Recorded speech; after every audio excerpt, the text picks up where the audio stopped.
Hey, what's up, y'all? This is Rusty Reigel. You're listening to The Bandwagon. Glad you can join us, and go Cats. Hey, this is Zach Seidel, the multimedia director and Twitter guy from UMBC, and you're listening to The Bandwagon. What is going on, ladies and gentlemen? Today is Friday, March 23rd, 2018. Thank you so much for tuning in to today's edition of the Bandwagon, a sports podcast. Great show for you today as senior Davidson guard Rusty Reigel and the University of Maryland, Baltimore County Twitter guy Zach Seidel join the show. As always, from Titletown, USA, Green Bay, Wisconsin, my name is Alex Strofe. You can find me on Twitter at Alex_Strofe. That's where you can find the polls for hashtag Sounds of Sports. We'll talk about it a little bit more, but we are in the Elite Eight of that. And as always, joining me, my right-hand man, my partner in crime from the University of North Carolina Podcast Lab, that is Mr. Victor Hensley. You can find Vic on Twitter at Frezeal, Frezeal 33 for Zeal 33 on Twitter. Mr. Victor. I'm not going to lie, Alex. I've talked about your moniker, is that the word? The moniker of Titletown? Yeah, yes, you have. For a while now, and I'm still against it. Well, still very much against it. Guess who doesn't have a choice whether or not it exists? I'm going to assume you're talking about me. Indeed. I'm just saying, man, you've only got, 5 titles or something like that? 13. 14, actually, which leads the NFL. Okay, well, 12 of them were won when there was 3 teams in the league. So it's not really that impressive. How you doing? I'm good. How are you? I'm well. Bah! And just punched him right in the jaw. I was feeling like Rocky. I got to look at the drunk driving arrest with my fine-tooth comb. What was the last thing you jumped on? The bandwagon. It's been a crazy couple of weeks, hasn't it? It really, really has. Let's start with Thursday night, man. The Sweet 16 is underway in the NCAA tournament. March Madness. It is indeed madness. If you haven't heard that, if you haven't heard anybody say that yet, I'm going to say it. It has indeed been madness. Let's start with the first game of Thursday night as an 11 seed beat a 7 seed. Loyola Chicago knocked off Nevada to open the night off with a 69-68 victory. All we know, it's in the good grace and power of Sister Jean. I love her. Yeah, you're a big Sister Jean guy. I am a huge Sister Jean guy. I have a new celebrity crush. And we talk with Rusty Reigel about celebrity crushes a little bit later in the show. We do. Unfortunately, he did not bring up Sister Jean as one of his celebrity crushes. Number 1 on my list. Yeah, she's what, 98 years old? 98 years old. So I've got 2 things real quick about Sister Jean. Number 1, I was with my man Toby. This is the second time I mentioned him. I mentioned him in the Rusty Reigel interview. My man Toby, he's my right-hand guy. You're my left-hand guy. He's my right-hand guy. Ouch. Or vice versa. I don't really care. I don't really know which is better. I don't know. Whatever. Anyway, so I was with him watching, the first day of the tournament. And so Loyola Chicago hits the buzzer beater, right? And they're all excited. Everybody's excited. So Sister Jean gets interviewed. And Toby sees it on Twitter later. And he turns to me and he's like, man, I'm tired of every time some sports team wins, like some sports team that hasn't won in a while, I'm tired of all the old fans. They're just like, they're not famous for any reason. He was just like the 95-year-old men who just happen to see their team win. Like kind of like the Cubs fans and stuff like that. Right. Fair enough. So he was like, I'm just tired of seeing these random fans interviewed. Like, they're not special. And then come to find out, she's a team chaplain. Yeah. She's 98 years old, and she's America's sweetheart. So, joke's on him. I love her. But number 2, I've got a theory, Alex, about Sister Jean. So my theory is that Loyola Chicago is going to win the national championship. At this point, their road really isn't that difficult. They could legitimately do it. Yeah, you're right. And Sister Jean, as soon as the buzzer strikes, will evaporate to the heavens. So she's not going to die. She's just going to evaporate. We're gonna see it live on CBS. We're just gonna watch her just float into nothing. And that's gonna be we'll never hear from Sister Jean again. Out of her wheelchair. Yeah, I'm telling you, man. Watch it. Yo, but staying on the Sister Jean topic, I got to give a hat tip to The Ringer, the podcast network. They released a fantastic video a parody of Billie Jean by Michael Jackson. They did a song called Sister Jean, and this is the chorus. I sing a lot on the show, but I'm going to sing the chorus of it. Sister Jean is not my mother. She's just a fan who is also a nun. It was pretty funny. It was good stuff. So, yeah, there's that. But I love her. I love Sister Jean with all of my heart. She won me over. She did. You tweet about her a lot. I do. I love her. It's a little creepy. Anyway, aside from Sister Jean, Loyola Chicago's looking good. Yo, I mean, I did one bracket this year. I had them in the Sweet 16 because I just, for some reason, picked them as my sleeper team this year. I knew nothing about them. And they've done past that, so that's insane. I mean, it is. And I wouldn't have expected it. I almost picked them to beat Miami. I might have even picked them. I had 2 brackets this year. I might have picked them in one of my brackets. But I didn't think they were going to do this. And at this point, they're about to be playing a 9 seed in the Elite 8. Kansas State. First time in 9 and 11 have ever played each other. And like I said, they have a legit shot at the Final Four. They could also have a legit shot at the national title game. Yeah. Yeah. And at that point, they're probably going to be playing either Nova, Duke, or Kansas. Yeah. So it's going to be a little difficult. It's not looking there, too good on that end, but yeah. I'm telling you, man, this tournament is absolutely insane. What I realized, though, and we'll transition into the Kansas State game here in a minute, continue with the South Region game. What I realized tonight, and it kind of just hit me after the Kansas State Kentucky game went final, all top 8 seeds in the South region lost. Yeah. None of the top 8 seeds made it to the Sweet 16. You're right. How insane is that? I know. And they were good. And the thing was about that region was there was multiple teams that people thought could win the national title in that region, and they all lost. They made it to the Sweet 16. Kentucky made it to the Sweet 16, and Nevada did as well. But now in the Elite 8, no, none of the top. That's what I meant. Yeah. And then the Elite 8, yeah. Yeah. None of the top 8 It's seeds. insane. I've never witnessed anything like this in my life. So it's pretty crazy. So, yes, as Vic said, Loyola Chicago, obviously, as we said, beat Nevada 69-68 in another game in the South region that was absolutely insane. Kansas State, a 9 seed, beat number 5 Kentucky in a thriller 61-58. It came down to the buzzer, and that set up KSU versus Loyola on a go-ahead layup with, I think it was like 26 seconds left or something along the lines of that. 18 seconds left, I believe. 18 seconds, there you go. So, I mean, it was absolutely nuts down to the wire. Quite a game between Kansas State and Kentucky. So Kansas State, the 9 seed, going up. The 11 seed, Loyola Chicago. Going to be a great game. What a ridiculous game that was. Yes, it was. Did you watch that? How much did you watch of that game? Just about all of it. Yeah. The fact that Kansas State had, I think, like 4 of their starters. By the end of the game, I'm pretty sure 4 of their starters weren't playing. Yeah. There were 3 guys fouled out and 1 guy got injured. And Snead, their best player got injured. Snead, who had that he was the last guy to foul out with about, I think it was like 50 seconds left, and he fouled up when they were up 1 or 2. That wasn't even a foul. The refs were terrible. There was 50 fouls. Free throws? There was 50 fouls in that game. Yeah. Do you know how many free throws Kentucky shot? A lot. If I'm not mistaken, it was around 37. That's a lot, by the way. You know how many? Want to know how many they made? Not as many as they shot. 23. They missed 14 free throws. That's not good, Victor. So first of all, Kentucky shouldn't have won the game because the foul calls were terrible. Yep.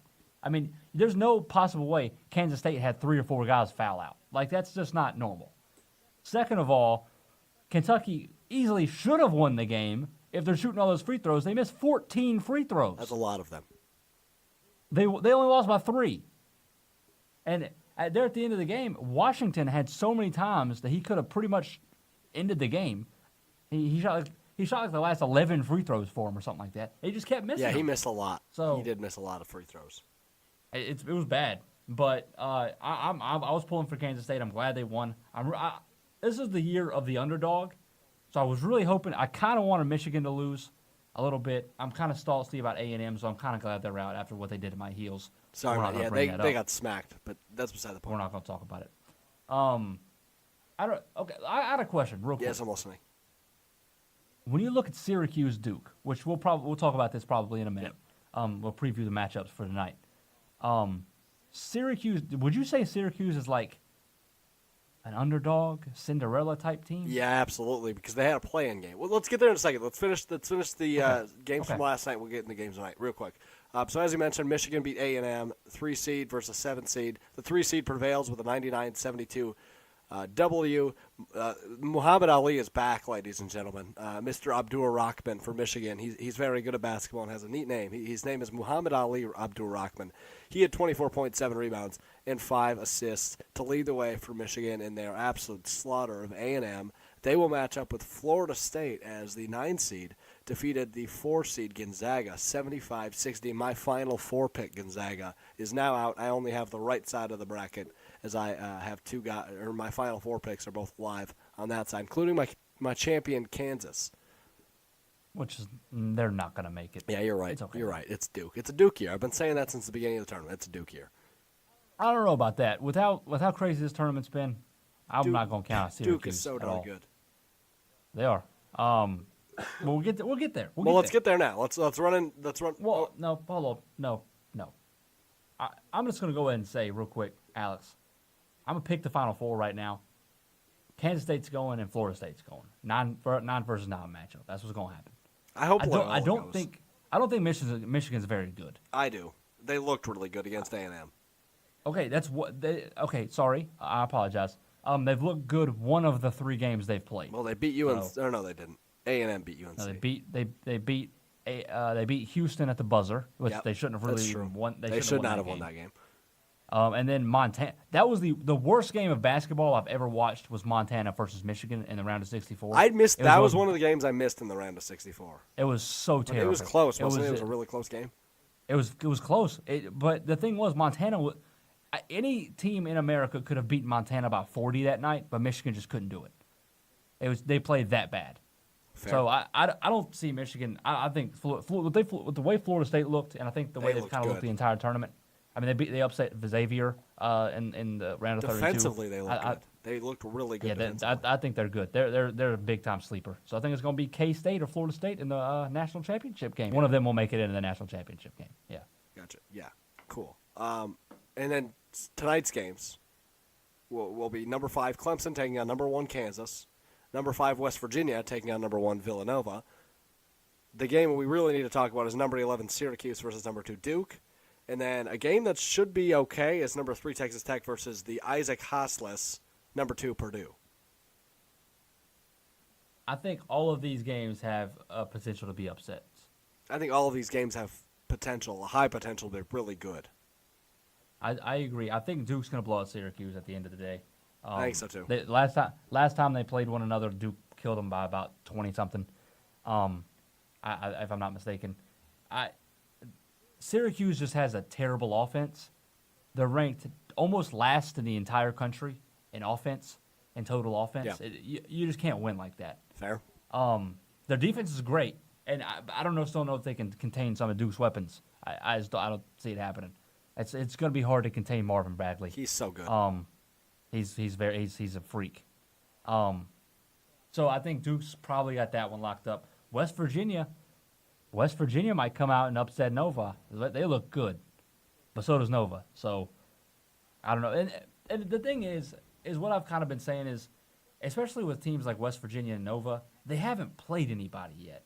So like they might be winning by 30, but like they're not playing anybody yet. So I'm gonna hold off on that. I think your champion could potentially go down. Clemson's good. I don't know where that came from. Same with Florida State. I've been watching the ACC all year. I don't know where Florida State and Clemson have been.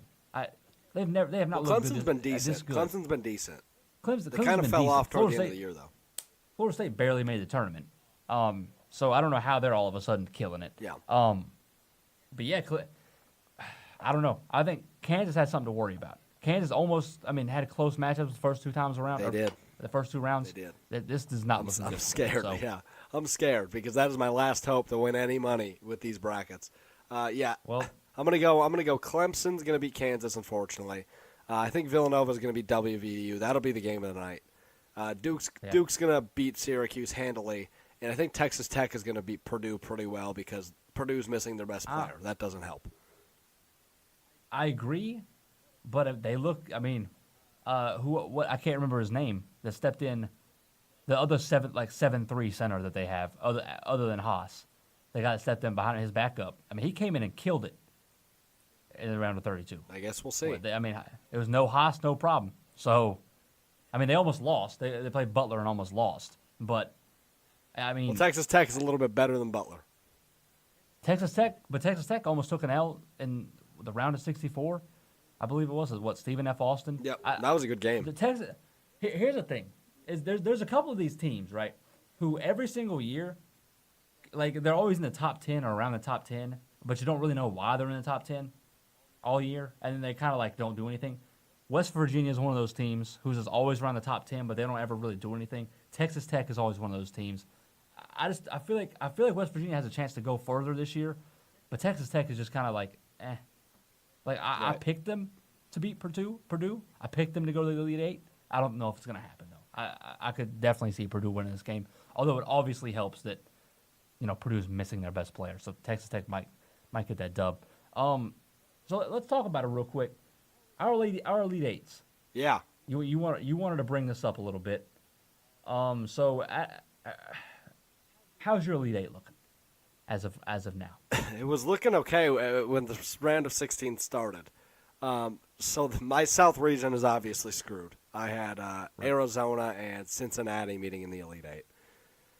Okay, that's not. The other region, not looking too hot. I had UNC and Gonzaga. No. Mm-hmm. Yes, that's correct. So that's wrong too. On the other end, I can still go perfect, I believe, because I had.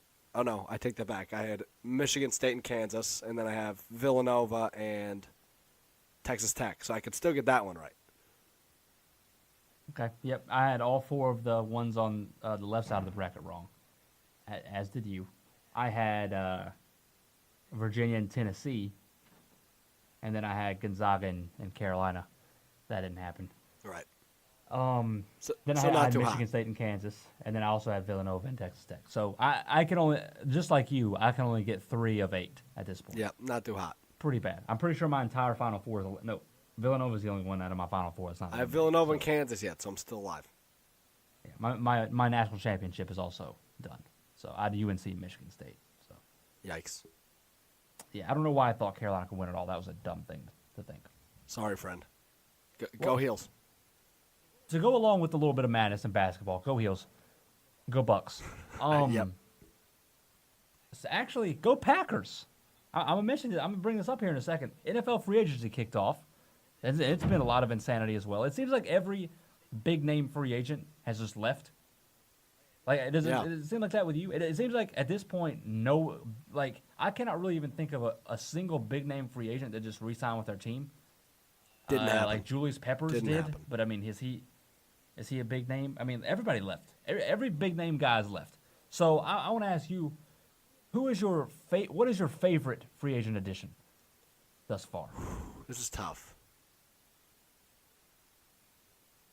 I like Jimmy Graham to the Packers. Okay. I think he'll bring back the Saints-esque Jimmy Graham style. Seattle didn't utilize him correctly at all. No, you're right. So I like Jordy Nelson to the Raiders. okay, you're just gonna talk about Packers all day? That's cool. I I'm like not one a more fan. move. I like one more move. Okay. I hate to admit it, but I really like Kirk Cousins to Minnesota. It's not bad. I think that gives them a little bit of a boost. Absolutely. You mentioned Jordy Nelson to the Raiders. I don't like it. I didn't like that whole thing at all. I don't know why you bring in Nelson and cut Crabtree. I think Crabtree's a better receiver than Jordy Nelson is. I respectfully disagree, but that's okay. I mean, I see what you're saying, but in my opinion, I feel like Nelson kind of has the whole Aaron Rodgers thing, that he's been playing with Aaron Rodgers his entire career. And obviously you saw when Aaron Rodgers wasn't playing, he didn't really do anything. I mean, obviously it's Brett Hundley, but so that's definitely not on my list as one of my favorites. That'd be one of my least favorites actually. But I also have 3. One of my favorites is Jimmy Graham to the Packers. I love it. I think that's going to be a huge thing for y'all.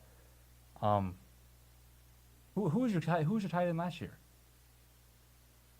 Martellus Bennett for the first half of the year, and then we didn't really have one. And then he faked his injury and got traded or cut or whatever.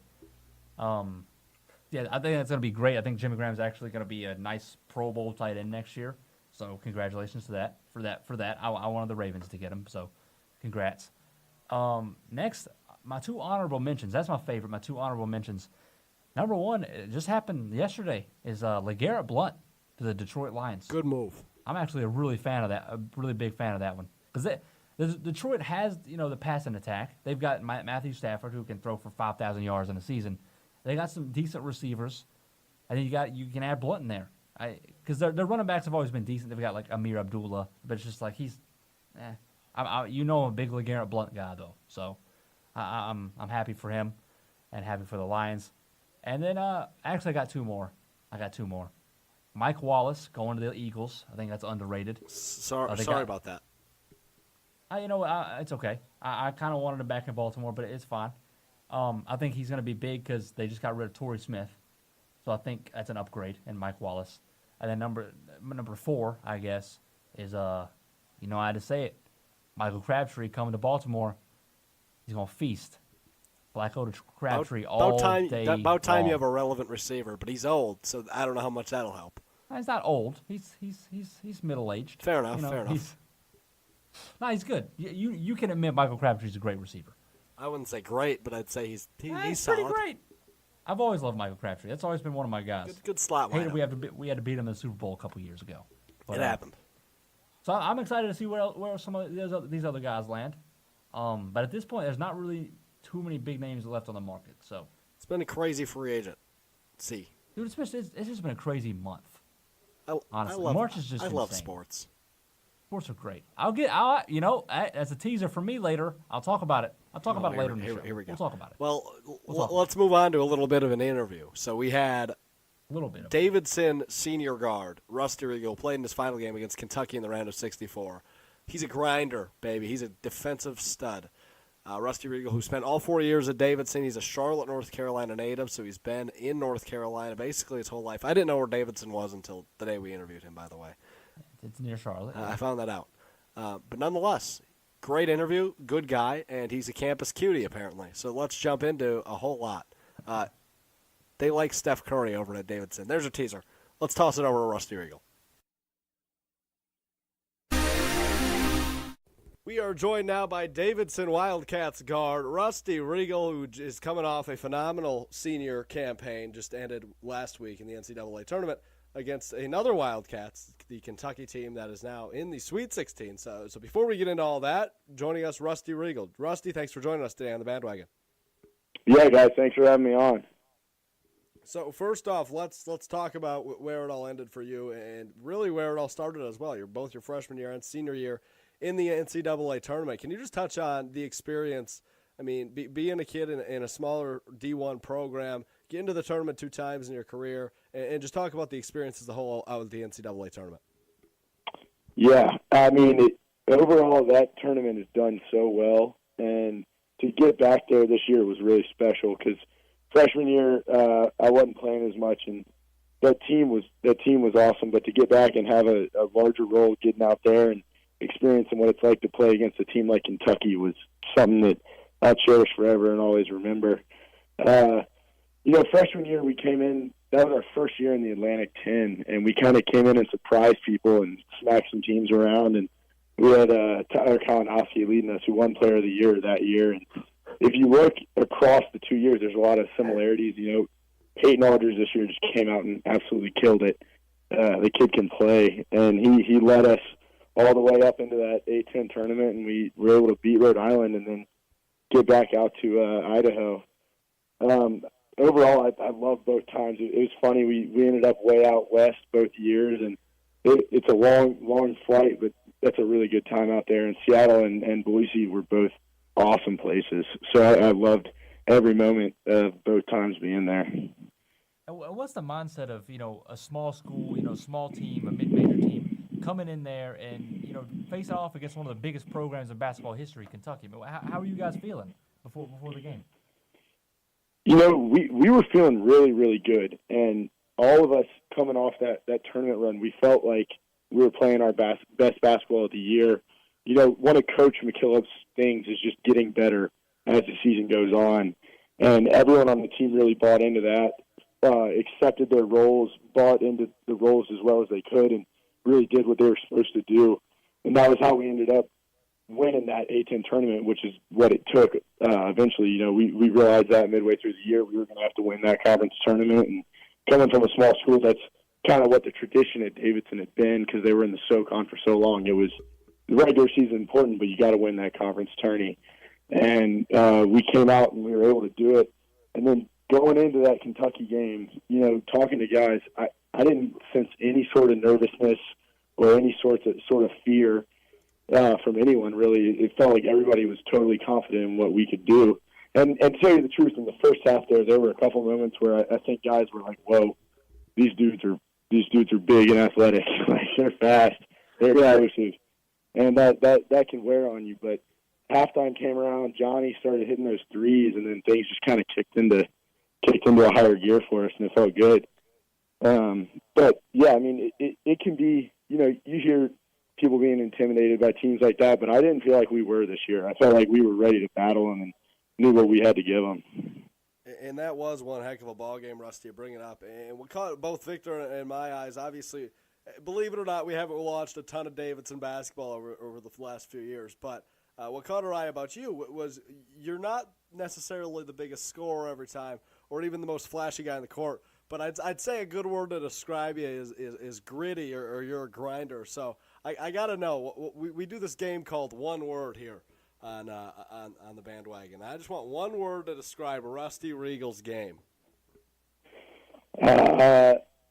Energy would be the one I would go with from this year. That was kind of what I tried to do, was just never be doing anything like slow or lazy. Just try to bring full force and energy into everything. And one question I really have is, you almost beat Kentucky. You almost come in here. You almost do it. Me and my man Toby, shout out to my roommate here at Carolina. We were watching you guys play. We were hyped. We were hoping Davidson was going to get that dub, and it didn't come to fruition. But one thing I've always wondered is, let's say you're down by 5 points. The game's almost over, and as a smaller school, do you just kind of sit there and reflect on, wow, at least I'm happy we made it here? Or are you still pissed off because you're still losing the basketball game? I was pretty pissed. I think everybody was pretty pissed. Like I said before, we felt like we deserved to be there, and we felt like we could play with that team and any team that was in the tournament. It's one of those things where you can kind of, now looking back on it, it's like, wow, thank God I was able to have that experience and go to the places that I've been because of basketball and be on the big stage like that. And it's easier now, but in that moment, it's like, God, he really could have, like, we're right there right now, and a couple other shots fall, and that game's ours. Right. And I gotta ask, your region was insane this year. It is insane this year. The one you guys were in with Virginia losing, Arizona losing, Cincinnati losing. Who else? Who was the other team that lost? Tennessee lost to Loyola Chicago. Yeah. Tennessee, exactly. Yeah. So the top 4 seeds lost. Do you ever, after Tennessee lost, really, and after Cincinnati lost the other night, do you kind of find yourself thinking, wow, if we could have beaten Kentucky, we could have had a run at this thing? Because, there's nobody else left in the bracket. There's nobody else. Yeah, you're speaking the truth there. I think everybody around here has looked at that and just been like, God, that road right there just opened up. And, it's tough because I feel like all those other top teams, if we had been matched up with them, they could have been like better matchups than Kentucky was, because their length, their athleticism is kind of like a kryptonite for us. But we fought them well. Don't get me wrong, but I feel like that's one of those games where you look back at it and that's tough. Maybe they end up being the Final Four team from our region, and you got to always wonder that could that have been us, switching over from the tournament for a minute, I just got to focus on something else that I need to comment on. You kind of have a badass name. Rusty Reigel is pretty awesome. It's like almost WWE-esque. So I got to ask, you ever get comments about how fantastic your name is? I hear from time to time people telling me that it's an interesting name, and it's funny, You just kind of get used to it. Like, I never really thought about it, and then once I got to college, and it had I think it definitely was my freshman year. I wasn't playing, and I would be on the end of the bench, and people would be looking at the programs, and I'd be getting fans talking to me when I'm not even on the court, and they'd be calling Rusty, and I'm just like, I don't know what to do right now. I'm just chilling, So instead of Rudy, we got Rusty now. Rusty. Yeah, exactly. Rusty. I love it. Another weird comment, because I was surfing the internet earlier today. This is a two-part question. So number one, in 2015, you did an article or an interview rather with Campus Cutie. What the hell is Campus Cutie, Rusty? I'm not sure I could even tell you exactly what that is, but they called me up. It's quite the compliment, I guess, but it was a fun interview, and it was an interesting little thing I did. Well, in that same article, they said that you're a true gentleman. Is that the first time you ever heard that, or are you actually a true gentleman? I like to think of myself as a true gentleman. Okay, I'll take that compliment and run with it. So, who's the dream date?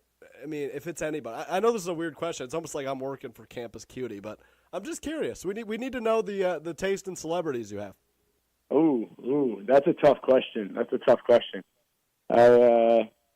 I don't know, man. I've been trying to think of some recent movies I've seen that I'm not real big on the celebrity crushes, to be honest. Wow. I'd have to That's ask fair. a couple of my buddies that are more into the pop culture scene. I might let me think for a sec. You got one off the top of your head?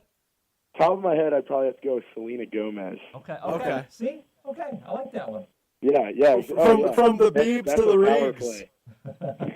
Biebs to the Regs. Wow. I mean, I'm pretty sure we all know we'd rather, be with Rusty Reigel over Justin Bieber anyway, right? So that was kind of a weird thing to say. I apologize, Rusty. You're totally fine. So one of my questions is, Steph Curry went to Davidson, right? That's the most famous alumni. We all know that's where Steph Curry went. They had the famous run back in, 2008, whenever it was, Davidson did. Yep. So how often does Coach McKillop mention Steph Curry in practice? Like how many times a practice does he mention Steph Curry?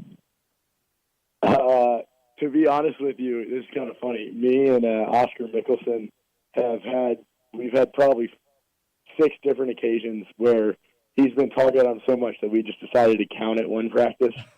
And he gets up there. He'll drop it 15, 20 times in a practice occasionally. And it's funny. You get used to it. And, Steph coming around, he's the greatest thing that's happened to our program. That dude is awesome. He comes back, he hangs out with us, he spends time with the fans, he shouts us out on social media. We can't show enough love and support for that guy. But it is funny, Coach. Because, I mean, when you've coached a guy like that and seen what he's done and what he can do, you want every one of your players to try to do what he did to be as great as him. So he'll let us know Steph was the best at all the little things that Coach mentions. Steph was the best at seeing the floor. Steph was the best at being down on defense.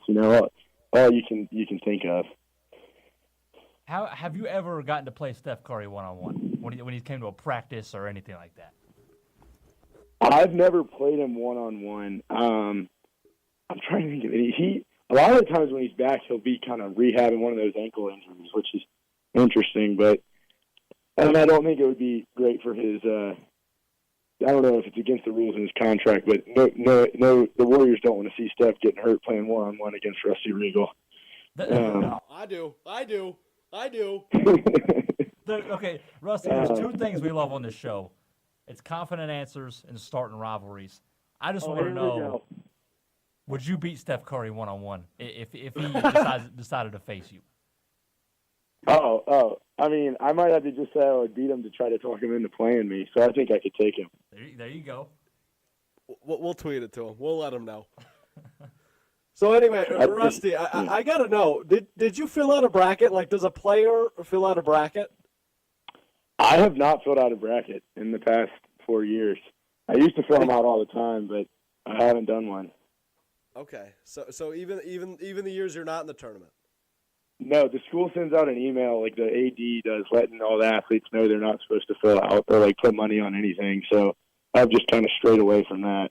NCAA rules are interesting. I'm not going to get you I don't want to get you in trouble, but that's interesting. Am I allowed to ask you, with the 16 teams left, is there a team you see winning it all? If I'm not allowed to ask you that, you can shut me down. But I'm curious who you got going all the way at this point. I like Kentucky still. I mean, they beat us, but you kind of got to cheer for the guys that beat you. They've got a good road. Honestly, my sleeper pick would be Syracuse. I don't know why, really? but I just have a good feeling. I got a good feeling about them. And they play Duke this week, don't they, in the Sweet 16? Is that the matchup? Yeah. That's going to be quite the matchup. The two, goats of head coaches ever going at it. It's gonna be good stuff. There was I think Duke, that's a tough one, but if they pull that one off, I don't know why. I've just always liked them. Huh. And Duke, I would go for Duke because they're just absolutely loaded. That team is just ridiculous. Ridiculous. I've never been a Duke fan. Thank you. I appreciate that. As a Tar Heel, I appreciate that. So you're a senior. So your career's over, unfortunately. As a member of the Davidson basketball team. So when you, as a senior, when you're playing a bunch of team or against a team like a Duke, who has just a ton of freshmen, does it kind of just make you angry because it's like, okay, I'm older than you. I should be.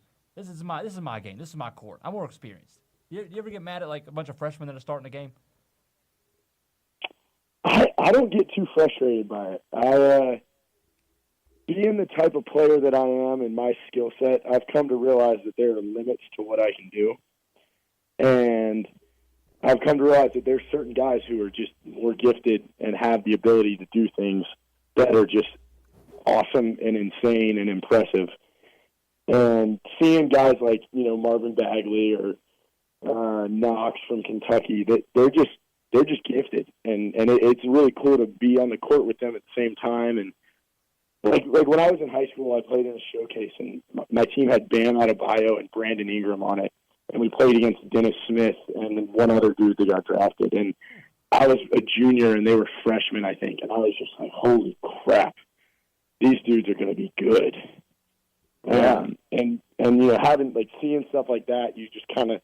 I've just come to respect that sort of skill level and talent level, and it doesn't really get under my skin. Huh. That's an interesting little fact right there. That's cool stuff. So you've done a lot. You've done a lot. A little bit here and there. Fair enough. So what's next? I mean, what's ahead for you? I mean, obviously Victor mentioned you're a senior. So what's the next leg of this journey? Well, I looked into maybe seeing if I could play ball somewhere, but I don't think I'm going to take any of the options that I had. One was maybe getting a grad degree in Ireland and playing over there, but cool. I kind of want to go. I might just end up moving out west. I'm looking at jobs in finance and in business out in San Francisco right now. I'm from Charlotte, so I've lived in Mecklenburg County my entire life, and I've been on this grind for a little while, so I think I might just take a little break and get away. Fair enough. Well, if you ever want to be an executive co-host with us, if you want to come co-host a show one time, just let us know. We'll be here for you. No problem. Absolutely, if y'all are okay with that. And my final question for you, Rusty, is so today I was just on Twitter, scrolling around on Twitter today, and I saw that there was some prominent sports writer or radio guy that said something that his hot take was something along the lines of the NCAA tournament should only consist of Power 5 conference teams, and mid-majors shouldn't be allowed and should just be completely left out and just leave it to the big boys. How do you feel about that one? I mean, I disagree with that. That's not true. We didn't get the win, but just take a look at the UMBC Virginia game. I mean, if you're going to tell me that was the coolest upset I've witnessed like watching on TV. And to strip people of the chance to do something like that is just absolutely absurd, in my opinion. How boring would the tournament It would be terrible. It would be terrible. You would know who was going to be in it within, like, the first 3 weeks of the season. The rest of the season, it would just be, like, playing for – I don't even know what they would try to do, make a second-tier tournament, which I would not enjoy at all. So that I disagree with that. I think that is a bad idea. Screw whoever that guy was, huh? Screw that guy. Exactly. So, Rusty, we appreciate your time coming on. You can find Rusty on Twitter at Rusty, Rusty, Reigel, Reigel, rather. Rusty Reigel on Twitter. The guard for the Davidson Wildcats, who made the NCAA tournament, finished as the A10 tournament champions. That's one hell of a way to go out. Rusty, congratulations on the great run, and best of luck to you, my friend. Thanks for coming on today. Thanks, guys. I appreciate it. From Davidson to UMBC, let's bring in the UMBC Twitter guy, Zach Seidel. We are joined now by the multimedia director of the University of Maryland at Baltimore County. That is Mr. Zach Seidel. Zach, thanks you so much for joining us today on the bandwagon. Thank you guys for having me. So, Zach, let's jump right into what everybody cares about. UMBC, a 16 seed, shocks the world and not only beats the number 1 seed in all of the nation, but destroys and manhandles, like Virginia is a bunch of little boys. Virginia, the number 1 seed overall in the opening round of the NCAA tournament. You're the multimedia director. You're in charge of overseeing the Twitter account. Let's start with how your whole life changed last Friday night. A lot.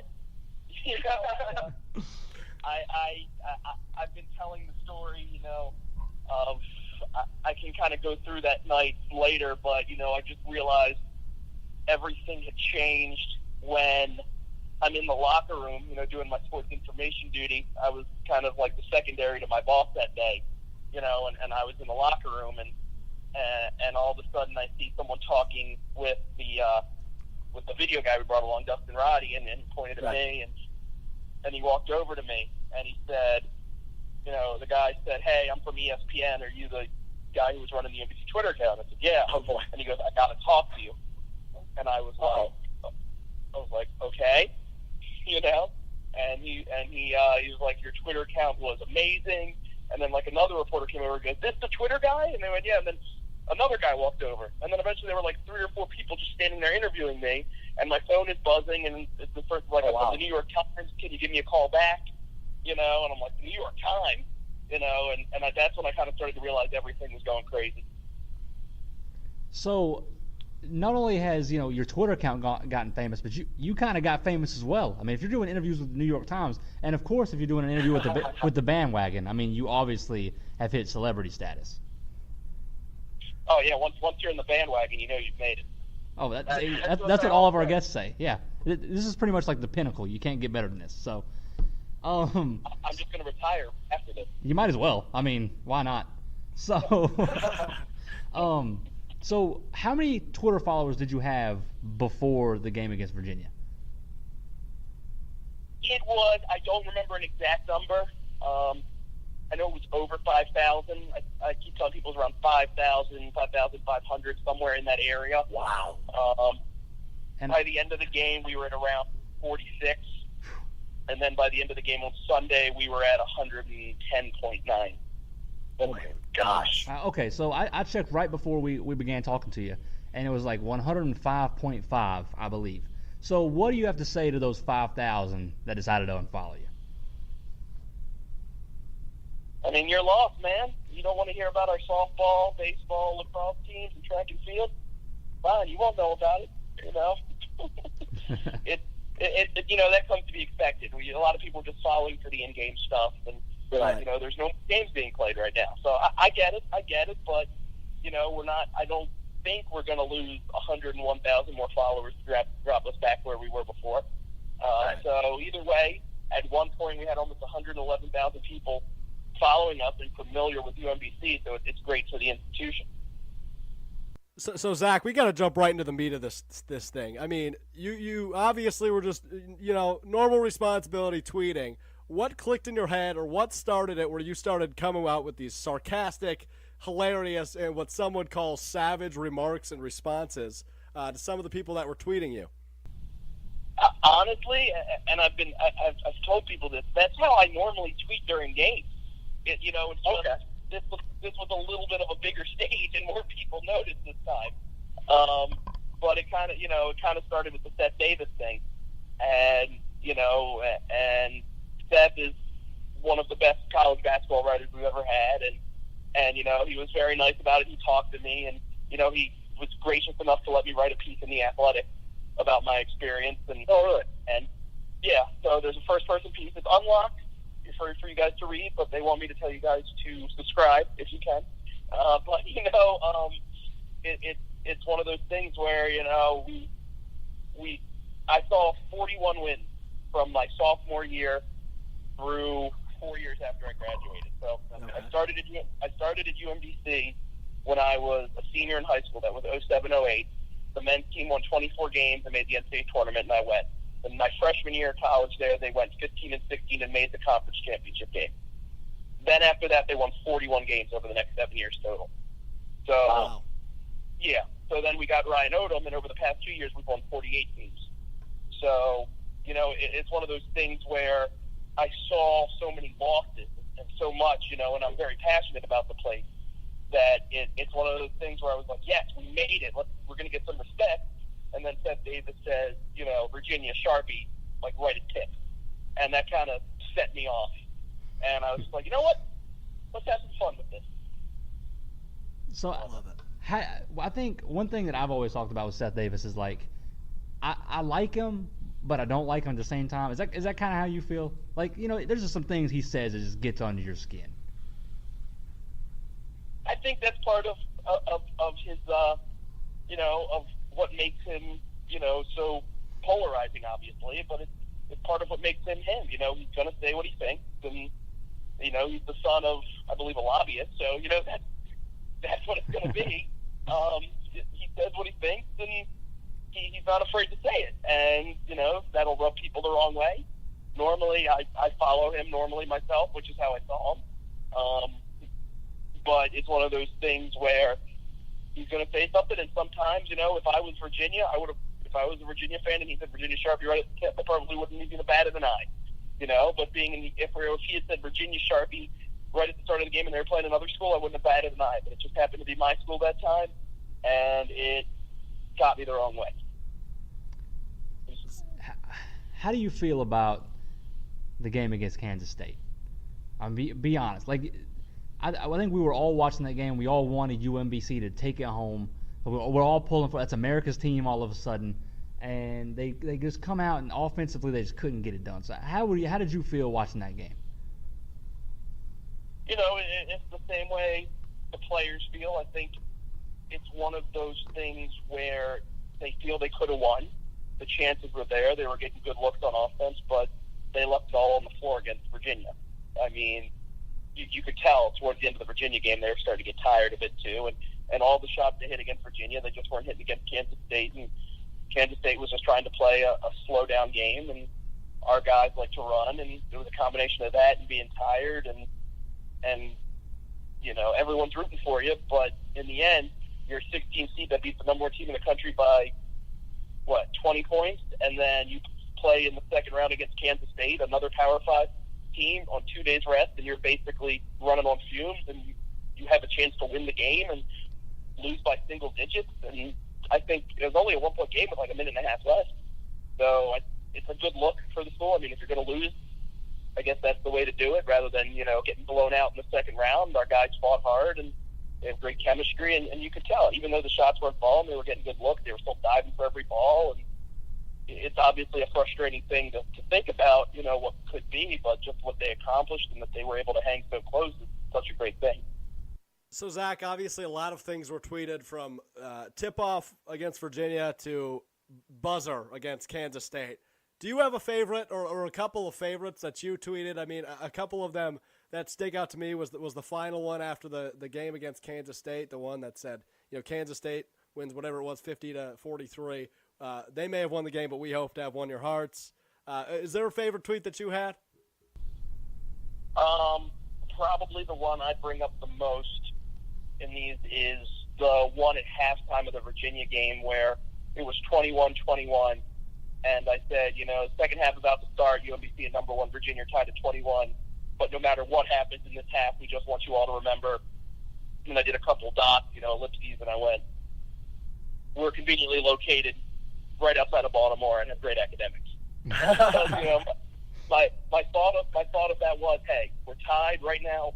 This is one of the things where if I was home, I would say something along the lines of, the 16th seed is tied with the 1 seed. I'm going to tune in for the second half.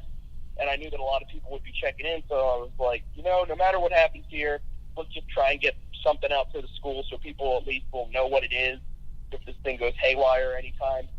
And that's really all I was trying for. And speaking of that, really, right now, everybody still has their eyes on UMBC. I think everybody still has their eyes on your Twitter account and everything. So I just want you right now to go ahead and make a case for why, number 1, athletes should come to UMBC, basketball players should come to UMBC, and number 2, why should students want to come to UMBC? So I'm going to start with, if you don't mind, I'm going to start with a story about how I ended up at UMBC. I love stories. It's one thing we love on this show. Good, because I'm going to tell it anyway, no matter what you said. Fair enough. What had happened to me was, and I'm a weird story, is that my parents met at UMBC. I grew up less than 15 minutes away from it, always being told about how much they loved their time there. And when they went there, the school was only, not even 20 years old. And growing up, I was saying, I'm never going there. It's the closest school to me. My parents went there. I had no interest in going there. I wouldn't even consider it. I never even look at the academics. And then our women's basketball team during my junior year of high school, the 06-07 season, they pulled a magical run out and they won their conference tournament. And my dad's a reporter, and he took me, and so he was covering their selection show party. So he took me. He's like, just come with me. I was like, I don't care. He's like, just come with me. And it was there that the school president walked up and talked to my dad, Dr. Rabowski, and he said, who's this? And my dad goes, Zach, And then the president goes, you're an alum, right? He goes, yeah, we're trying to get my son there. And he goes, well, what year? He goes, a junior. And Dr. Rabowski then spent 10 minutes talking to me, the president of the school, talking to me just about why I should like it, asking me all my interests and everything. And, it opened my eyes. I'm like, this guy's great. And then you look him up and you realize that he has been voted like the number 1 college president in the country several times. He's turned down tons of other college offers, from bigger schools, Ivy League schools, Texas schools. He worked with, President Obama. He marched with Dr. King. He's this amazing guy. You always see him around campus. And so when I ended up going there, it's the same thing I would tell other students. This isn't just a college president who's a figurehead. This is a guy who walks around campus and talks to the students. If you email him or say you have something to ask him, he'll tell you, come up to my office, let's talk. What do you want? He'll ask you your name, he'll see you'll be, what's your major? What are you doing? And he'll remember it for all 4 years. Wow. I had a friend who saw him in the elevator one time and he goes, what's your name? Friend's like, Mike. What's your major? Econ. He's like, well, keep taking classes, keep doing well, all this stuff.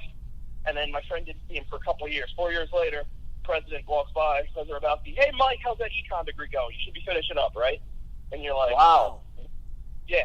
He's an amazing president. He cares about his students. He's an amazing speaker. He speaks at he speaks at colleges, and he always says, success is never fine. And if you just listen to him talk, if you look up his TED Talk, which you guys should do, Freeman Rabowski is his name. If you look up his TED Talk, he makes you feel so passionate about the school. And, he's one reason that Jarris Lyle stayed despite the bigger offers, is that he and Jarris became very, very close. And, if you read the articles about it, they're like best friends. They talk about it. Dr. Rabowski's he's not a sports guy. He'll be the first one to tell you that. He's a math nerd, and he says how much he loves math. But when you have a president like that who really cares about it, he wants to build the school into something special. And if you're looking for a college and you want to go somewhere that's building something special, you want to go to UMBC. We're the number one school in the country for minorities who get their PhD and MDs, I believe, after undergrad, and we send most of our students go to grad school, and we have a lot of work with government contractors. We have a tech park on campus where students intern and stuff, and he provides so many opportunities as a school. And if you're an athlete, he also, he cares about athletics too. And we just opened up an $85 million state-of-the-art arena, which we actually just finished moving into today. It's been a crazy week. But, we have a giant video board. We have state-of-the-art. Everything is state-of-the-art, just like you'd see at a Power 5 conference. So if you're looking for that experience, you should go to UMBC. There you go. I love it. There were so many times during this tournament already, or during you guys' little run, that I was just like, you know what? I love being a Tar Heel and all, but I think I got to transfer. You know what? UMBC just seems too good. I can't pass that experience up.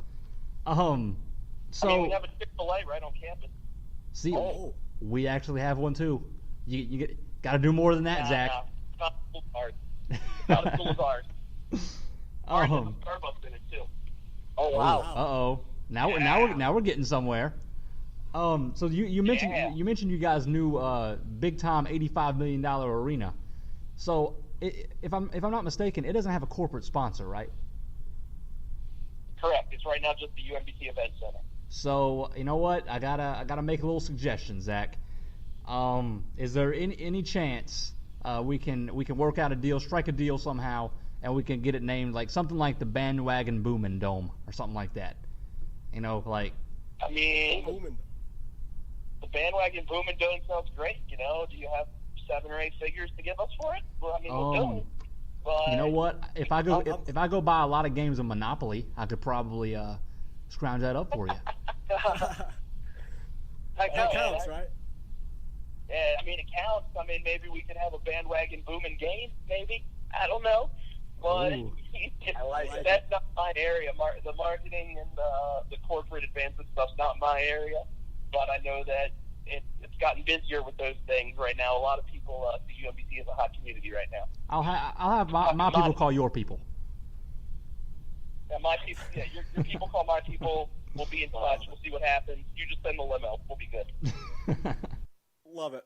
So Zach, I want to switch gears a little bit. Sticking with the Twitter somewhat, going back to Twitter somewhat, but I also want to bring up a tweet exactly. You had an exchange with who we have many times called the national champions of college football. Tweet you and congratulate you in the UCF Knights account. In your opinion, UCF was the national champions of college football, right? In my opinion, well, first off, me tweeting that got a lot of Alabama fans angry. So everyone said we were America's team. I think we were America minus Kansas State fans and Alabama. Love it. But people are still arguing in our mentions about that, about Alabama. But in my opinion, I don't know if they're national champions, but they certainly deserved it. I thought they deserved at least a chance to play in the game, to go undefeated. And it's a problem with the football system. We don't have a football team, so I don't have a problem saying it. The system is, I don't want to say it's broken, the playoff helps, but if a team goes undefeated and it plays the schedule they played, you got to at least give them a shot. Otherwise, you're never going to get right. So going forward in your job, Zach, as the multimedia director working inside the athletic department, how do you deal with this newfound fame that you received from this Virginia defeat? The first 16 over 1. You guys grabbed a couple of patents. Your marketing department did, if I'm not mistaken, right after that game, including Retriever Nation, some other things. 16 over 1. Cinderella only went to 1 ball. Obviously, great tweet. So how do you handle this newfound fame that you guys have? Carefully. No, we're going to be reckless about it. No, we love it. We're just going to keep doing what we're doing. Things have obviously changed. There's a bigger spotlight on us. There's a lot more cameras on us. Our websites are getting quite a lot more traffic than they were before, which I think I mentioned during the game. But we have to just keep doing what we were doing. That made us, a great place in the first place. And just know that the spotlight's on us a little bit more, and everything we do instead of looking at it as a negative, everything we do could help the school even more. Is there any part of you that thinks, like, you think about, like, maybe 3-4 weeks down the road here? Is there any part of you that thinks, like, dang, it really sucks that this is over? You know what I mean? I think we're already at that point. It's fun. You want it to keep going. You want it for the guys. You want it for the seniors like Jared, KJ, and Jordan. But it's also one of those things where in a couple weeks, once all the dust settles and that college basketball's over, we're gonna sit back, and think we did that. Well, not me, the team. The team's gonna think we did that. We were the 16 that beat the 1, and they're never gonna have to. I made a joke. We don't have a bar on campus at the moment. But I joke that the Jared Lyles will never have to buy a Chick-fil-A sandwich on campus ever again. And it's one of those things where no one can ever take it away from you. And in a few weeks, I think once the frustration that a lot of the players have about the Kansas State game settles, they'll start to realize how much of an amazing run it was and just what a once-in-a-lifetime accomplishment it was. And, I don't want to brag or anything, but after you guys beat Vermont in the conference championship, I kind of sort of picked you as my Cinderella team. I'm, once again, not bragging or anything, but yeah, of course. Yeah, of course. No. But one thing, our show's called The Bandwagon. I'm not a fan of bandwagon fans. We talked about how you guys are America's team, and still kind of are America's team, even though you're not playing. Is there any part of you that is kind of annoyed with the bandwagon fans a little bit? Not in the slightest. Yeah, I agree. I would love it. When you probably saw that one tweet where we had the Maryland fan who said University of Maryland backup college. People seem to think that in this area, people seem to think that we have this inferiority complex, and we don't. We just have a chip on our shoulder because people think we have an inferiority complex. And right now, people who went to UMBC and us alums feel that it's a great school. It's been a sleeping giant. And now when you get all these people all over the country, our bookstore's already done, I believe, 3 times as many sales in the past less than a week than it had done over the previous year total for apparel. So it's one of those things where, yes, our name's getting out there. You'll see people in the airport now. It used to be UMBC. What does that stand for? You'd have to explain it. Maryland, Baltimore County. No, we're not Maryland, Baltimore City. Yes, there's a Baltimore County, Baltimore City separate. It was a whole thing. And now, we were walking around town, downtown in Charlotte and in the airport on the way back. People screaming, UMBC, Maryland, Baltimore County. And we love it. We love the support. It's great. It's one of those things where the more people who know this, we don't care. Jump on the bandwagon, everybody. Do it. We're all for it. And I think one of my final questions is, speaking of support you guys have gotten, you've had a ton of people reach out to you guys. Aaron Rodgers was talking about you. You had the Orioles talking about how they're looking forward to inviting the team to Camden Yards. I'm sure the Ravens are going to do the same thing. So how cool is it to see all of these people around the sports world, celebrities, things like that, talk about your school? It's pretty fun. Most of our pros in sports before were soccer pros. We've had a couple famous track people, but nothing on this level. Since we don't have a football team, it's never been anything on this level. And seeing Aaron Rodgers tweet about it and all these famous athletes, J.J. Watt. J.J. Watt. My sister's a senior at UMBC. I think she almost fainted, when she saw J.J. Watt tweeted about it. Right. But I'm still getting over that one. But just seeing it, amazing, because people who maybe weren't even paying attention to the basketball tournament, they see Aaron Rodgers, J.J. Watt, and all these people tweeting about UMBC, they're going to look it up. And that's just great for us. It's still surreal a bit, very surreal. And I think we're going to let you go with this one. We have a segment on this show that we do a lot called One Word. So I got to know, man, what's one word to describe this journey? Amazing. Amazing indeed. Truly was amazing, wasn't it? It was. you said one word. I was going to elaborate, but one word. Go for it. And, I mean, it's just surreal, amazing. Just the whole thing. I'm up till 6:30 in the morning the day after the game doing phone calls with CNN. Our team is getting shout-outs from Aaron Rodgers, and the Fortnite guys are coming. The people who run Fortnite are coming to the hotel. Steph Curry is sending the athletic department gifts, or not gifts, but like shoes and stuff. Wow. So yeah, Steph Curry sent the athletic department a whole bunch of unreleased shoes. The thank you, because it was Under Armour. We had an Under Armour rep there who sent us some. Who got their special shooting shirts made. They got them produced overnight. That said "Unleash Chaos" with our logo on the back. It said "Shock the World," and that was my hashtag. After we found out we were playing Virginia, I had to put up the graphic, and I was like, "Oh, we're playing Virginia. Might as well just shock the world." And I just kind of threw that out there, and I started running with it. It was kind of crazy because that's still on the back of the shirt. But I was given a pair of the Curry 4s. They released the Curry 4s early because we won. Because they gave every Under Armour school the Curry 4s to wear during the tournament, and because we won and it was such a big thing, they ended up moving up the release date to Saturday. They just released them the next day. It was just crazy, all the attention we were getting and all the sales, and I'm not used to. I hate the spotlight. I tell everyone I hate the spotlight, and so this has kind of been weird for me. But being stopped constantly asked for selfies because I'm the quote-unquote Twitter guy. It has been a weird experience for me, and my sister's friends are asking, "Do you think she'll want to take a selfie with me?" And I'm like, "Oh, now all the women notice me, right?" So there it is. I love it. So it's just amazing.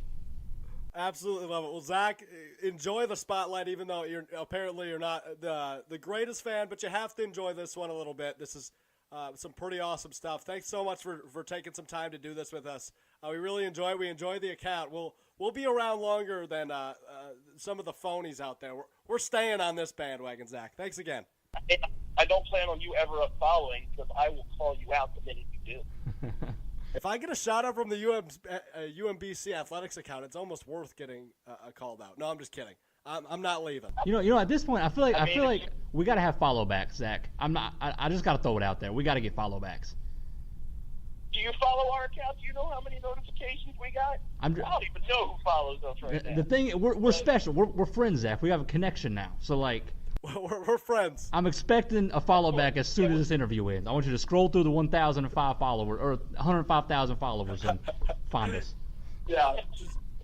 I will work. I will have my people get on it right away as soon as this Loyola Chicago game's over, and we will we'll work on it, and we will get you the follow back, and we will give you the shout out. Yes. Absolutely love it. You're the man, Zach. Congratulations. Thanks so much. Thank you. Thanks again to both Rusty Reigel and Zach Seidel for joining us today on the bandwagon. Both of those guys were fantastic, Vic. Weren't they? I told you, Alex. First of all, I could tell by the way Russell Reigel played, he'd be a fantastic guy to speak to. So I knew we had to get him on. And second, the UMBC Twitter account is the greatest thing probably ever. And I'm really going to be upset if we don't get follow backs. I'm just saying. It's not going to happen, man. They only follow 200 people. Oh, make it 202. Make it 202. We're on the come up, baby. I don't know what any of that meant. So it's time for my favorite segment. You ready? Yes. I'm ready. It's been a while. It's my favorite. I love this segment. So, in case you don't know, next up is You Ask, We Answer, where we go to the epitome of knowledge, a.k.a. Yahoo Answers. Wrong segment. My bad. Yeah, it really was, but it's okay. We'll go to the epitome of knowledge, Yahoo Answers. We believe we're intellectually superior to everyone else. So therefore, we want to answer you guys' questions because we always have the answers for you guys. So here we go. Are you ready? Ready to start? Let's do it. I'm excited. This is my favorite. All right. Number 1. What's Fortnite? Oof. Okay, so it's the most addicting / frustrating thing that I've ever played. I don't own a video game console. That's false. That is false? I thought you owned an Xbox. My brother owns an Xbox. My fault. My fault. You live in the same house, but my fault. Sometimes. Most of the time not. But anyway. Yeah, it's just frustrating and addicting. See, I was under the impression that we were talking about the word, or we're talking about the noun, a fortnight. Which is actually a period of 2 weeks that people used to talk about in the olden days. I didn't know that was a thing. So rather than like a bi-weekly, it's a fortnight? Yeah, like I saw, where's Jim? Oh, I don't know. I talked to him a fortnight ago, but I haven't talked to him since. I don't like this. This is an awful accent. That's what I thought a fortnight was. So I guess I'm out of the loop. I don't know what's going on, Alex. I'm trying here. I think you tried to make a joke there, but I know you play Fortnite, so. Don't even know what it is. Literally, don't know. I hate you. No clue. All right. Next up. What should I say to my manager when I quit? I've been working at this place for about 2.5 months now. As soon as I started working there, I hated it. But I thought to just give it time and maybe I'd get used to it. But I still hate it. The supervisor has attitude, the employees lack communication, and I have to meet a certain quota each week. Getting people to apply for credit cards, which is impossible. The supervisor told me that she and my manager would have a talk about whether or not I'm doing my job, which I am. And I'm also a full-time college student. I don't need this extra stress when I'm only getting minimum wage. So, Alex, what should I say to my manager when I quit? Oof. You got to tell them that they're rude and they suck. Just like you're telling us, strangers. Yeah, you're right. But there's a whole thing about not burning bridges. How you feel about that? You're selling credit cards as a student. I don't know how big of a bridge that you'd be burning. Yeah, I don't think you're gonna need those extra connections in life. I don't know what. That don't seem very important. So they just seem awful. You kind of just got to go in there and just let them have it. If they're this bad, if they got all this attitude, give them some attitude back. Write them a note. Sassy. Write them a note. Like you ever watch Jersey Shore? Did you just ask me if I ever watched Jersey Shore? If you say no, I might have to end the show. The fact that we're talking about it is making me cringe. So well, that gives you your answer. Well, for all my Jersey Shore fans out there, at one point they wrote Sam. I think her name was Sam. Whoever was dating Ron. Yeah, I think it was Sam. This is a stupid conversation. A note that said, Ron put his breast in between a cocktail waitress's breasts and made out with 3 girls. We just thought you needed to know. They needed to write a note like that to their manager. Manager, our employees lack communication, and you guys are mean. I don't know what making out with 3 girls has to do with. Don't forget about putting your head in between the cocktail waitress's breasts. Yeah, I really wasn't gonna say that again. I appreciate your repeating. Say it. No. Yeah. Okay. Should it be like that? Should it be like a direct thing, or should it be like a LeBron James passive aggressive, like Instagram story? Oh, I like it. Kind of thing. Like make sure they follow you on Instagram, and then just have a whole Instagram story about how much you hate your manager. I love it. With 70s like songs playing in the background about like hatred or something like that. I don't know. I wasn't alive in the 70s. I don't know if all the music had to do with like hating everybody. I don't know. That's what I assume. Wasn't the Unabomber and stuff around in the 70s? I don't know. Serial killers. A lot of serial killers. Big fan. That's really random. Anyway, next up. Is it shallow for me to stop seeing a girl because her toes are deformed? Ew. But seriously. Update. Her toe next to her pinky toe is abnormally small. It just kind of creeped me out. It should be bigger. But it's the same size as the pinky toe. The first 3 toes are in proportion, and then that 4th toe goes way down. Okay, hold on. It looks weird. I have a couple issues with this. Number one, you never disrespect Rex Ryan like this because Rex Ryan loves feet. Number 2. It's probably him that wrote it. So Number 2. Why are you going to Yahoo Answers with your girlfriend's feet? What? I think the bigger question is, why did he describe the feet? That's what I'm saying.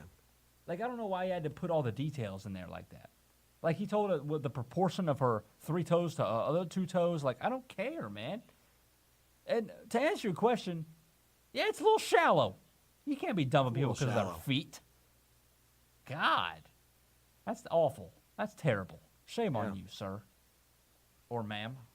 We're progressive on this show. Unbelievable. Either one. All right. Ridiculous people, man. Anyway, next up. Can my mom and dad kick me out for this? Okay. I'm 27 and still live with my parents. They always keep pushing me to go to college or trade school or even the military. The thing is that I like living a basic life. I like to smoke pot, have for over 10 years, and do it every weekend with my friends. I work part-time at retail and fast food jobs. I usually get fired or asked to leave after about a year because of failed drug tests. I give my parents $300 a month for rent. I get everything else free. I like the way it is, and I don't want it to change. Yesterday, my parents sat me down and told me I must move out by the end of the month. I find this outrageous since I give them money and generally don't cause problems. They said they want their own life and for me to be independent. What rights do I have as a renter or even a family member that I can say so that I can stay? This is ridiculous. Just leave. Yep. Sir, just leave. Get out. Like, come on, man. I understand. I'm gonna get on I'm gonna start sounding like I'm 2 generations older than what I am. But like, you can't be one of these lazy kids. Like, I'm 20 years old. You're 7 years older than me. I shouldn't be this more mature than you are. You're 27. All you do is smoke pot all day and get fired from jobs. And you like living a quote unquote basic life. He goes to Yahoo Answers for his problems, man. Live a basic life somewhere else. You know what I'm saying? Like, don't bring your parents' relationship and stuff down because you want to live in their house for 27 years. Alex, 27 years is a long time. 27 years is a long time. You're right. Jesus Christ, that's a long time. All right. Wow. Next up. Wow, I'm kind of irritated a little bit. How is the Super Bowl decided? Is that it? That's all. That's all the details we're getting out of this one. I don't get it. I don't know. I don't know if it's saying how is it decided. Like, how do the teams that get there? How are those decided? Or is it saying like how is the final score decided? I mean, they score touchdowns. Yeah. They win games to get there, and then they score touchdowns and/or field goals or safeties to win. That's all I've got for you, my friend. I don't get it. Have you? I mean, it's also not only is that how the Super Bowl decided, but that's also how every football game is decided. So, I'm not sure what you were confused about. Yeah, you might want to I don't know talk about like figure out how sports work before you start. Yeah, I'm confused what this is asking. Focusing I don't specifically get it. on the Super Bowl. I don't get that at all. I'm confused. Last but not least, this is one of my favorites. How do I fight someone with steel-toe boots? I think I may be getting into a fight at school soon. The thing is, I am much stronger than my opponents, and in normal circumstances would easily win. The other thing is, he wears heavy steel-toe boots every day, and is taller than me. I couldn't find anything on the internet, so if anyone has some advice, it would be greatly appreciated. So you have a few options here. Let's hear 'em. You could invest in a pair of steel-toe boots. That's a good idea. Yeah, okay. Otherwise, you need a shovel. What is he going to do with a shovel? You break down those steel-toe boots. Oh, so you're just going to Like you're digging into the ground, and then when you jump on a pogo stick, you jump on your shovel into his foot. No way steel's protecting that. Okay, so you want to cut his toes off, essentially. Yeah. Well, I was thinking something along the lines of if you just push him down on the ground and take a chainsaw to his ankles, you're good. Wow. That's how you win fights, Alex. That's how you go to jail, Victor. Well, okay, yeah, because sticking a shovel in the guy's foot isn't gonna make you go to prison. That's a good point. Yeah. You know me, man. I'm an expert at street fights, so don't try to give are me. you? Oh, you did get in a fight once. We hear it in the intro. I got in a fight. You heard it in the new intro, which we didn't even mention, Alex. We created a new intro. You created a new intro. I did. I'm actually really excited about it. No more Rockin' Robin, apparently. Rest in peace, Rockin' Robin. R.I.P. Rockin' Robin. Rest in peace, YouTube copyrights. And the Oreo. That's in the treetops all the day long. Rockin' and the boppin' and singing this song. All the little birds on Jaybird Street. Love to hear the robin go tweet, Tweet, tweet, tweet. Robin. Why didn't we just sing it every time? Tweet, Rockin' Robin, tweet. Oh, Rockin' Robin. That's enough. Enough. Tweet, tweet, tweet. There you go. That's our final Rockin' Robin. Sad day. Rest in peace, Rockin' Robin. Well, that's all I got for you for You Ask Me Answer, man. I love it. That's it. Thank you. Shovel his foot. Shovel his foot. Is that supposed to mean something, or? Just shovel his foot. Oh, shovel his foot. I thought you meant shovel his foot. No, his foot. His. Okay, cool. Okay, gotcha. You know, Alex, I'm a little angry. I'm listening. Are you also a little angry? Yeah, a little bit. Okay. Well, I just bought some Dove. I bought a whole case of Dove. So why don't we put it on the ground and step on it? Step on a soapbox. That was that for an intro. A lot of air horns. Who's going first? You want me to go first? I pointed. That's bad radio. Very bad radio. Okay. So I got two things, really. Both of them have to do with social media, so you can kind of wrap them up in the same thing. This has been bothering me for a while. One of them is fairly recent because it's a new trend. The other one has been bothering me for a while because it's... I know what. I already know what one of them is. Yeah, I tweeted about it the other day. And it gets on my nerves. So I'll start with that one. I'll start with Twitter. So I've got one for Twitter, one for Instagram. Twitter. Alex, listen. I'm listening. All ears. Memes have been around for, 7 years, 6 years. Yeah, roughly. Something like that. The concept of a meme has been around since 2011, something like that. Something like that. This newfound meme that people are doing all over Twitter is potentially the least creative meme on the face of the earth. It is so unoriginal and ridiculous and stupid. Like, memes are supposed to be kind of creative. You know what I'm saying? Like, they're supposed to be like, oh, that's a good one. Haha, that's funny. This Krusty Krab chum bucket meme, where you literally just put one thing you like on the Krusty Krab, one thing you dislike on the chum bucket. It sucks. How suck? And it's not so even bad. like a couple people are doing it. That's literally, if you scroll down your timeline, that's all you're going to see. You're going to see Steph Curry on the Krusty Krab and LeBron James on the chum bucket. It's like, what is this? It's the most ridiculous and unoriginal, like, it takes no thought. It's literally like, I can put Alex Strofe on the Krusty Krab and Nick Wright on the chum bucket. You know what I'm saying? Like, Thanks, man. Appreciate that. Yeah, I'm here for you.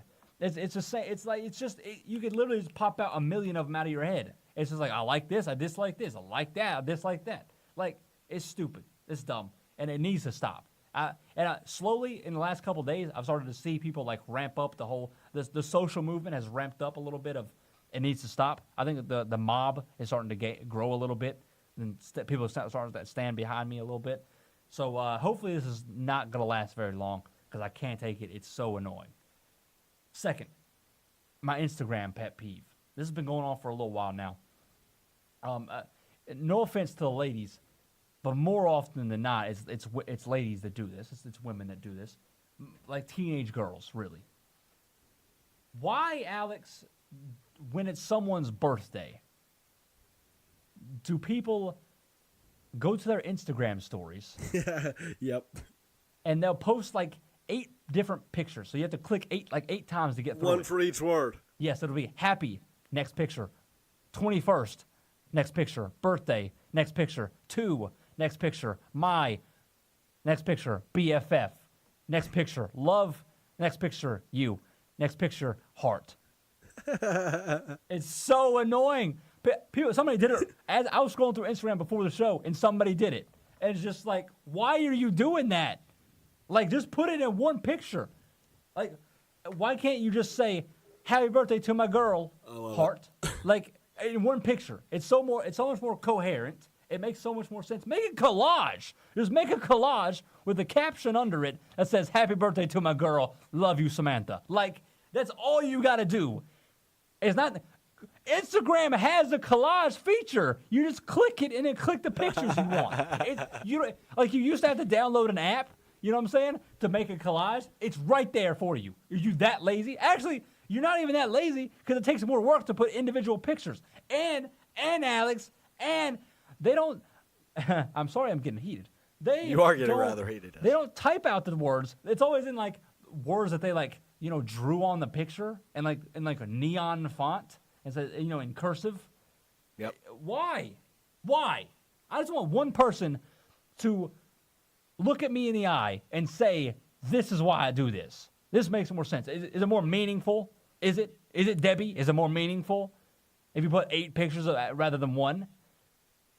Man, if somebody did it for my birthday, I would flip out. I would get upset. I would probably stop being their friend. If you ever did that to me, Alex, we're never talking again. The show's over. Deal. Ridiculous, man. Hate it.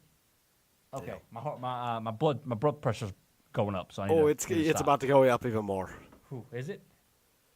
My soapbox also has to do with social media a little bit. Oh no! All right, let's hear it. My soapbox is haters. Okay. It's a dual one. Okay. My first hater is @NotIanKinsler on Twitter.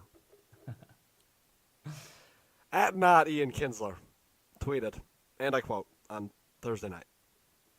He's a Michigan fan. "I hope we play Loyola so we can send Sister Jean to her grave." Oh my God. I'm going to send him to his grave. Okay. That's all. Let's not get arrested. Okay. Next, we have people who are either NBA fans or maybe non-college basketball fans that go all over social media showing that they're not fans of the NCAA basketball tournament, saying, "I can't wait till the real playoffs start, NBA playoffs, because this tournament sucks." What about this tournament sucks? What sucks about it, you idiots? You're just haters. And it bugs me, but I'm done talking to them. I tweeted a lot of people like this last week. But I'm done. I'm done paying attention to them because they don't deserve my attention. I'm sick of haters. Okay, so I don't know if you felt this way. I respect that, 100%. So I don't know if you have just kind of been watching ESPN or somewhere like that, and all of a sudden a show like The Jump will come on, about the NBA. Yeah. And you kind of look at it and you're just like, who cares? Yeah. Like the NBA, every time I see an NBA headline, I'm just sickened a little bit. It's not even I'm not trying to be, but it's my body's just ugh. I don't care about the end. Who cares? Yeah, I agree. I'm not. It's hard to care at this point, this late in the regular season, where it's just it doesn't matter. We already know all these seeds, essentially. Who cares? We know who's going to the finals anyway. It doesn't matter. So, March Madness is way better. I wholeheartedly agree. Fair. All right, it's time to jump on some bandwagons, I think. I think so. I'll go first. Okay. Mine's short and simple, but I learned something. I've learned that people outside of the Midwest, apparently you do, but I learned that a lot of people outside of the Midwest don't call beanbags cornhole, but apparently you know what it is. Alex, everyone calls it cornhole. I no, false. I had this conversation the other day. I met some people that don't. But if you do, that's fine.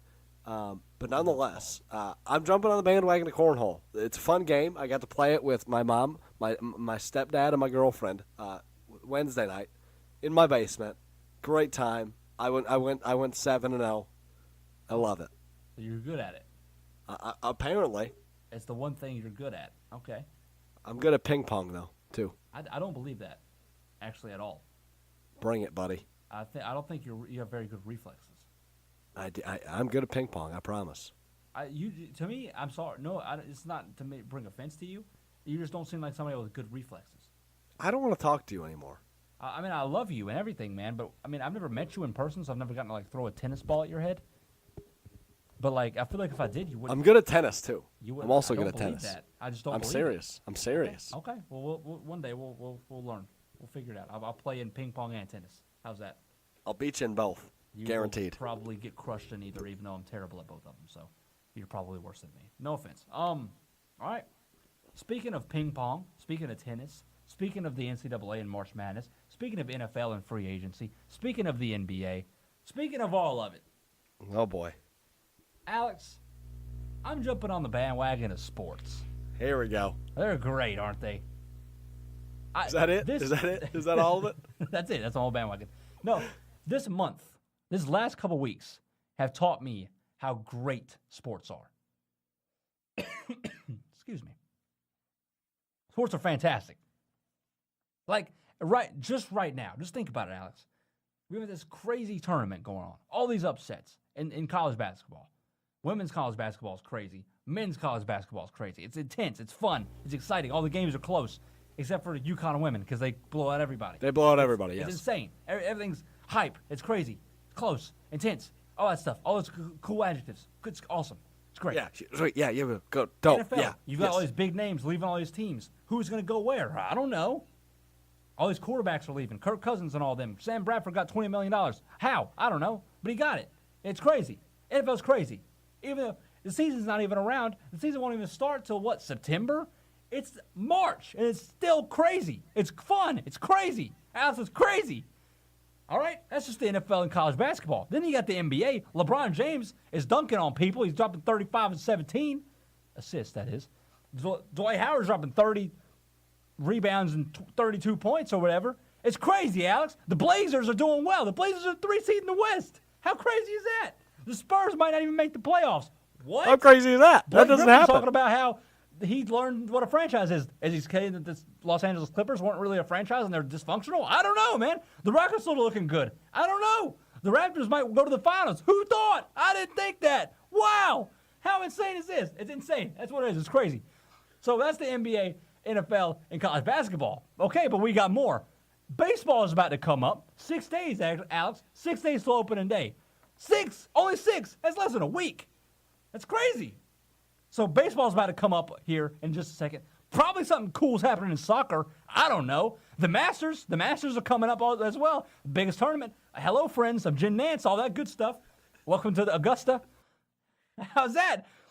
Wimbledon's coming up. Tennis is crazy. Tennis is fun. Roger Federer and all them. Andy Murray. All that stuff. Novak Djokovic. Here's the thing, Alex. Here's the thing. Did you see that list? That ESPN Dominant 20 list? Did you see it? It was awful. It was terrible, yeah. How awful was that? Peyton Manning ahead of Tom Brady? What? That's what sports is crazy. Michael Phelps wasn't even on that list. You can have the debate. I don't know who Marte is. I don't know who that person is. I don't know who Michael Schumacher is, but they're in the top 10. How? Craziness. That's how. Because sports is insane. Here's the thing, Alex. Here's the thing. At the end of the day, man, sports are crazy, all right? We're having a fun time. We talk about sports. This is what we're doing. This is our livelihood. This is what we're doing, all right? The show's almost over. But listen, I bet $1 million every listener listening to this entire show will sit down after this show is over, look at the wall, look at their mother, look at their friends, and say, that is crazy, all right? Sports are great. I'm jumping on the bandwagon of sports. Here we go. Bandwagon, baby. One time. Until next time, I can't do this anymore. That's a walk-off. That's a walk-off. See you guys next time.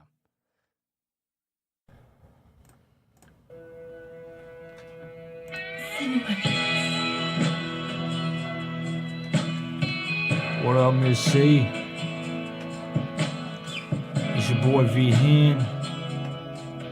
You knew I'd have to come at him again. 2018, 4 years later, change the style up a little bit. This is a Smooth production. One day I was walking down the street. I was really thirsty, so I walked a piece out a big glass of water. Then I had to pee, so I ran all the way home. Then I opened up the door. I ran straight to the party. My bladder couldn't hold it anymore. I lifted up to see. And then I began to pee. They went from the kidneys to the ureter, down to the bladder, where it all matters.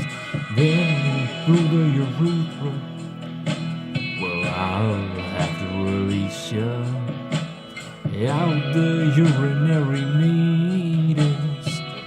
Then it exited my penis.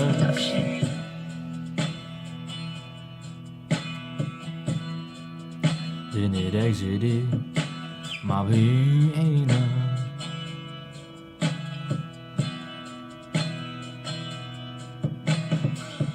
Later on that night, I had a pain that I couldn't fight. I was dizzy and I had to throw up, and my temperature was as high as you know what. I couldn't take it anymore, so I had to go to the doctor. I got checked out. Yeah, boy, was about to pass out. Then the doctor came in to give me my diagnosis. Last night I was up until 10, worrying about this prognosis. He said, well, Houston, we have a problem. I said, whatever it is, Doc, we're gonna solve it. Tomorrow's production available in today's morning. I'm about to put down this microphone. I'm about to put down this microphone.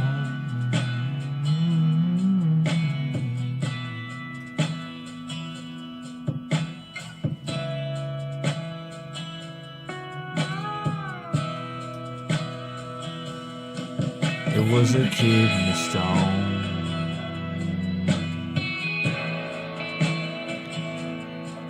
It was a kidney stone.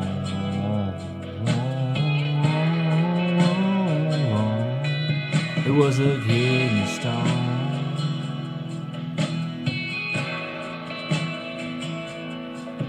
And we out. This is Drive safe. Production.